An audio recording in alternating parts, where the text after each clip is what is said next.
I think Yogendra ji is there with us for just a few minutes. So if, with everyone's permission, I'm just, yes. I'm just going to go to him very quickly. Yogendra ji, welcome to the program. I want to start by asking you, थोड़ी picture में confusion है. Here's what we know. Telangana is being swept by the Congress, and I think you had written an article saying that it is the untold story of this election. But Madhya Pradesh is set to go to, if these numbers hold, to the BJP.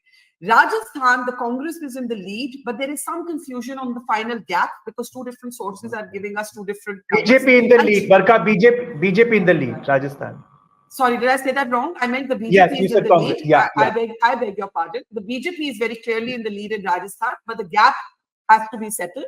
और छत्तीसगढ़ को लेके सबसे ज्यादा confusion है, जहां पे neck and neck है और हर राउंड के बाद हमारी एजेंसी के मुताबिक नंबर्स बदल रहे हैं. Yogendra Yadav, the big picture when you look at this, as someone who's been a convener, national convener of the Bharat Jodo Abhiyan, when you look at these numbers, what would you say? But as you rightly say, the situation in Telangana is quite clear, and so it is in Madhya Pradesh. Madhya Pradesh clearly going BJP way, Telangana clearly going Congress's way. In Rajasthan, the only confusion is, only uncertainty as of now is whether BJP will get a clear majority on its own or will fall just short of majority. That's the only confusion part of it. In Chhattisgarh, as you rightly said, there is sort of seesaw. Probably Congress a little ahead, maybe scraped through, but not entirely. Now, if we look at the big picture, Barkha, to my mind, this election was not so much about deciding the BJP's strength. BJP is strong in these areas. The question for BJP was, will it be able to break through Telangana? And will BJP be able to do what it did in West Bengal in Telangana? The answer is no, it's not. In South, BJP is still looking for one proper entry because Karnataka being closed now. In these northern states, the real question was whether Congress will be able to win these elections, all three of which were winnable for the Congress to begin with. In Rajasthan, the fact is that Ashok Gehlot government was popular, so was Ashok Gehlot himself. In principle, Congress could have won this election. In Madhya Pradesh, when I traveled 3-4 months ago, everyone spoke about Badlav. So yes, in principle, Congress could have won. In Chhattisgarh, Baghel had good schemes and some politically smart strategy. Once again, Congress should have won it. So the real question is, why did the Congress not manage to convert its potential strength into real strength in these areas? You could blame, and to my mind, 2 or 3 patterns are emerging. Number one, in the case of Rajasthan, and I think partly in Madhya Pradesh, but only partly, inability to do your ticket distribution in a way that would suit the party. Because in Rajasthan, it was quite clear that there was strong anti-incumbency against the sitting MLAs, not so much against the chief minister. BJP managed to distribute its tickets in a way that was smart and sensible. In Madhya Pradesh, about Congress, you wouldn't be able to say that, especially in Rajasthan, where Congress ended up giving tickets to many of the sitting MLAs, against which it was quite clear that there was strong anti-incumbency. In Rajasthan, again, 2 simple alliances that could have been struck, one with CPIM, another with Bharatiya Adivasi Party, both of which account for at least 10 to 12 seats as of now. At least in 10 or 12 seats, Congress is suffering just because of not having these 2 alliances. These are the kind of things. But the other 2 factors I wanted to mention quickly. One is Congress's inability to connect to the OBC wind. For the first time, Madhya Pradesh has seen a bit of rise of the OBC. This was a great opportunity for Congress. To my mind, Congress failed to tap into that. And 2, both in Rajasthan and Madhya Pradesh, in the Adivasi areas, Congress is doing unexpectedly poorly. These are things that should worry the Congress party. Can I just bring in Yogendra ji, Dilip Cherian, because just 2 minutes before you joined, Dilip was making the point that the Telangana's resounding victory will not politically compensate for the Congress's bid for relevance and assertion in sort of what is called loosely the Hindi heartland. And Dilip, if you just want to respond to what Yogendra has said, and then I'll take it back to Yogendra and then open it up for the others. Dilip? I respect, understand, and appreciate what Yogendra just said. And Yogendra has traveled a lot more on the ground than many other people. But I think that the big message for me remains that, leaders like Kamalnath probably are leaders who are not connecting with the um, the people who are undecided, the new voter, and that is a message that the Congress will have to take to heart. They are Hmm. unable to connect with them. They are getting the kind of people who come out and speak in front of cameras, talk to visiting journalists, but the new voter and the reasonably silent voter is not finding the connection with a certain kind of Congress leader. Is it experience? Is it uh, the need to be on the ground? And you can't blame Kamal for not having been on the ground. This is a battle that he has actually fought squarely and personally and quite strongly. This means that despite every effort, that battle is not being won as we see the results just now. The reason I mentioned that the Telangana factor is not a compensatory factor is because in Telangana, anyone who has traveled there will tell you that the Congress has been able to cash in on the fact that the division of the state was something that they initiated, and people of Telangana respect the fact that Right. effort, you know, efforts to bring in others, to restore Andhra style politics didn't work in Telangana. I think the Congress Okay. did well by staying there. Okay, Yogendra Yadav, if I could come back to you, you made the point about alliances, that there could have been alliances. You made the point about the OBC vote. Something we haven't spoken about is Hindutva. Kamalnath ran a very visibly religious campaign. The phrase soft Hindutva has now entered our political lexicon. There are those who feel that imitating the BJP may not give the Congress results, but it's confusing because in Telangana, Revanth Reddy is a former ABVP guy who's now poised to become the chief minister of Telangana. So this debate continues. If you were to look at this, are we now looking at a north-south divide in politics? Are we looking at a familiar ideological debate over whether soft Hindutva works?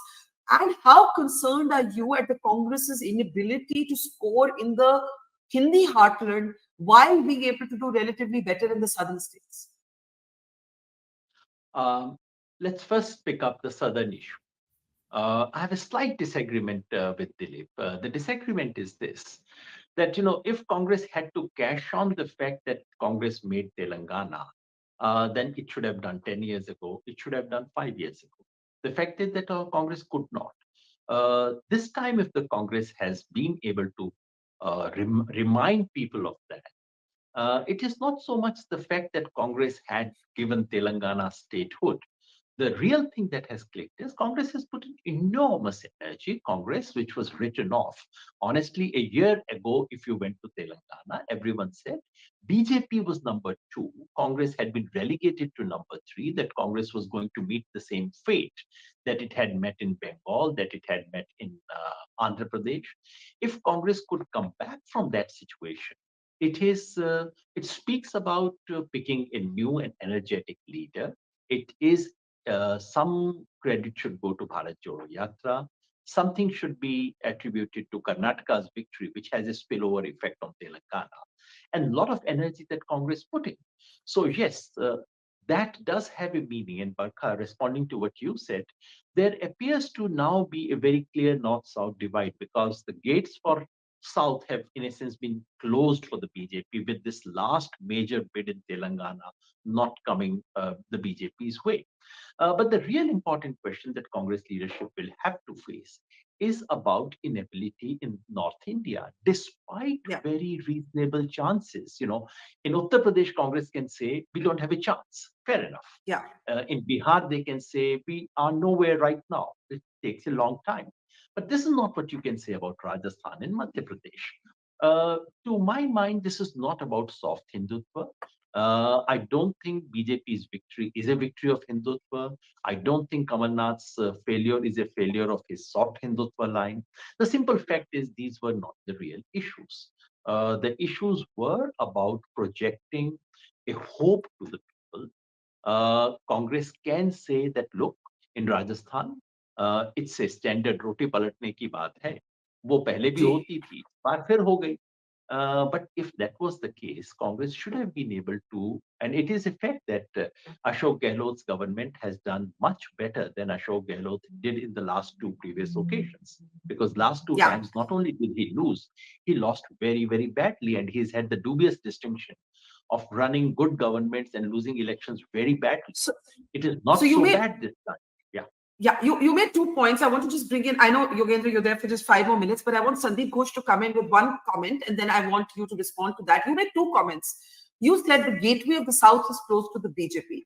We have to see what happens in Karnataka, in particular in the Lok Sabha, where the BJP did quite well the last time. And you said the Congress must introspect or think about its inability to score in the North. Sandeep, I bring you in because you, despite being a Modi supporter, were not happy. You were not admiring of how the BJP had run its campaign in Rajasthan. The BJP seems to have managed, nevertheless. Your thoughts of the big picture that's emerging, Sandeep, before I take it back to Yogendra ji. See, Barkha, they say hindsight is 20/20 correct, but it's not so, I think, when you're wearing tinted glasses. So some panelists are wearing tinted glasses even while applying hindsight. They're today blaming Rajasthan's Congress's thing on ticket distribution, but if anybody had a problem in ticket distribution, it was the BJP. The kind of backlash they had, pushback they had on ticket distribution, the kind of pushback they had on the central leadership coming into vote was way, way more than what the Congress failed. So the reasons have to be, you have to probe much deeper rather than just write it off to the ticket distribution and anti-incumbency against local people. There is much deeper factors, and it cannot also be said about Bazi Palatna hai, that sort of a thing. I think the ridiculous argument is to say BJP's doors are closed for South India. Even when Congress ruled Karnataka, BJP had a high score of Lok Sabha seats. And if anybody thought, especially psephologists, that BJP was trying to win Telangana, I don't think they could have been more off the mark. BJP's only objective there was to, they have managed to raise a 6% to 14% or 15%. That's a huge raise. And their objective there was to split the anti-incumbency vote from Congress. And they had to raise their salience in Telangana to be able to make something in the Lok Sabha thing. Their objective was certainly not, I think they would not have been unrealistic to think they would form the government, irrespective of what they would be saying. That they went on putting so much energy till the end was, unless they again raise the salience, they will be out of the race in Lok Sabha, and whatever they will strike, BRS, etc., can happen. So last thing, so therefore, to say so categorically BJP's door is shut in south of India would be as naive. The best Congress can now say is, I think Congress's line will be, Rahul Gandhi put his energy in Telangana, so they have done well. Other places, Gehlot and Kamalnath kept him away, so they have done poorly. That's the next one you'll hear. Congress did not put any less energy in Chhattisgarh, Madhya Pradesh, especially, you might say Rajasthan. Money power also. Just money power in Chhattisgarh. Congress cannot complain there they didn't have the money. Let me just get a last comment from Yogendra Yadav. We actually have a BJP leader from the south of India while we're talking about this, but I just want Yogendra Yadav to respond to what he's heard from both Sandeep Ghosh and Dilip Cherian. The Modi factor, we haven't spoken about it. Many political pundits thought that the BJP was making a critical mistake, Yogendra Yadav, by sidelining its state-level leadership, whether in Rajasthan or in Madhya Pradesh. If these numbers hold, what it shows is it didn't matter. It just simply didn't matter that the BJP did not declare a chief ministerial candidate. Even more compelling, if Chhattisgarh and I'm again saying many caveats, Chhattisgarh mein clarity nahi hai. If Chhattisgarh also goes the BJP way, then even more, Raman Singh was such a low-key counter to the high-profile Bhupesh Baghel. So everybody will have to redo their punditry. Do we need to talk about the Modi factor, which we haven't spoken about? Yogendra Yadav. Barkha, just on Telangana, I wouldn't know BJP's intentions as closely as Mr. Ghosh would, so I would bow to him. My own sense was that BJP was trying to do a West Bengal in Telangana. BJP saw that they had done decently in the Lok Sabha election, that this was the one state where they had potentials to go up further. And the whole strategy, from what I could see last year, was to pump Telangana with money, with energy, with propaganda, and aim for number one and end up with a very decent number two, which is what I thought BJP's strategy was till the time they got rid of their president of the state unit, which is where BJP's entire strategy started going wrong. So I probably don't know as well the BJP as well as he would. I'm just speaking from what I saw the signals on the ground, and these look very obvious signals. At some stage, BJP said, all right, now Congress is emerging, maybe best to give BRS a chance. And BJP did step back. And this is not me alleging this. These are BJP own state leaders saying that why has my party withdrawn? Why is my party not going straight on the BRS? So that's so fine. Is it permanently a closure of the BJP in South? No.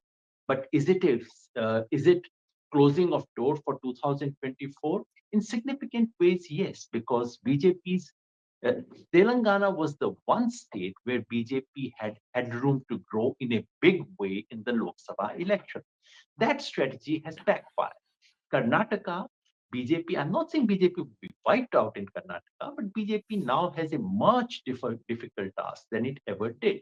So, despite several attempts for a real breakthrough in the South, it's not working out for BJP. That's a fact. But anyway, that does not take away from the bigger story.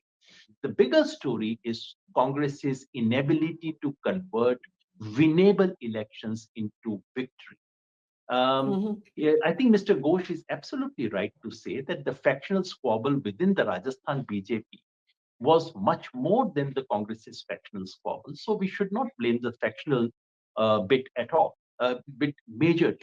When I spoke of smart candidate selection, it was Madhya Pradesh. I think Madhya Pradesh, BJP showed a certain overall strategy, something that you could not accuse Congress of. In Madhya Pradesh, BJP knew what it was doing. In Rajasthan, I do think that finally this thing of changeover, and this is not my interpretation, this has been happening for the last 30 years. Every single ruling party has been voted out, no matter what. And this required Congress to put in some additional energy, additional imagination. Simply saying we have some wonderful schemes, and incidentally, Chiranjeevi's scheme was a wonderful scheme. And it is really a pity that a government that has had such strong welfare schemes is being voted out. But the simple political lesson is having a good scheme is not enough to win elections. You have to convert that into a message. You have to convert that into political organization, both of which Congress failed to do. And those are the things Congress really needs to think about. Okay, before we let you go, and very briefly, Yogendra Yadav, as a critic of the government, a supporter, as it were, of the opposition politics, a convener of the Bharat Jodo Yatra, you made a very important point. You said the Congress needs to think about its inability to convert winnable elections into victories. Between now and 2024, what's the biggest challenge for the opposition? Look, what is the real strength of the Congress in North India, in all these states, or in fact throughout the country? The strength is that Congress is the party of the bottom of the pyramid. Congress, at least in whatever votes Congress gets disproportionately larger number of votes from the poor, from the minorities, from the marginalized sectors as SC, ST, and OBC. The difficulty is that Congress's political strategy is not aligned to this reality. So this is the one real challenge. Rahul Gandhi speaks about OBC caste census. Do Congress workers on the ground at all know what caste census is? Do they talk about it? At least I didn't hear them talking about it. Rahul Gandhi speaks about Adani, launches a very sharp attack on crony capitalism. Do Congress's own chief ministers and their own candidates actually carry that forward? At least I did not hear that. So unless there is that alignment of the larger picture, of the alignment of the party with its own vote base, alignment of its policies and its communication with that, otherwise Congress would have the kind of disappointments that it has seen today. Okay, I think the last point is very important. There are people on the ground even talking about the issues that Rahul Gandhi has made front and central. You named 2 points, 2 issues: caste census and Adani. A Congress-run states looking at Adani in the same way. Yogendra Yadav, we're going to let you go. Thank you very much. We'll see you again later in the day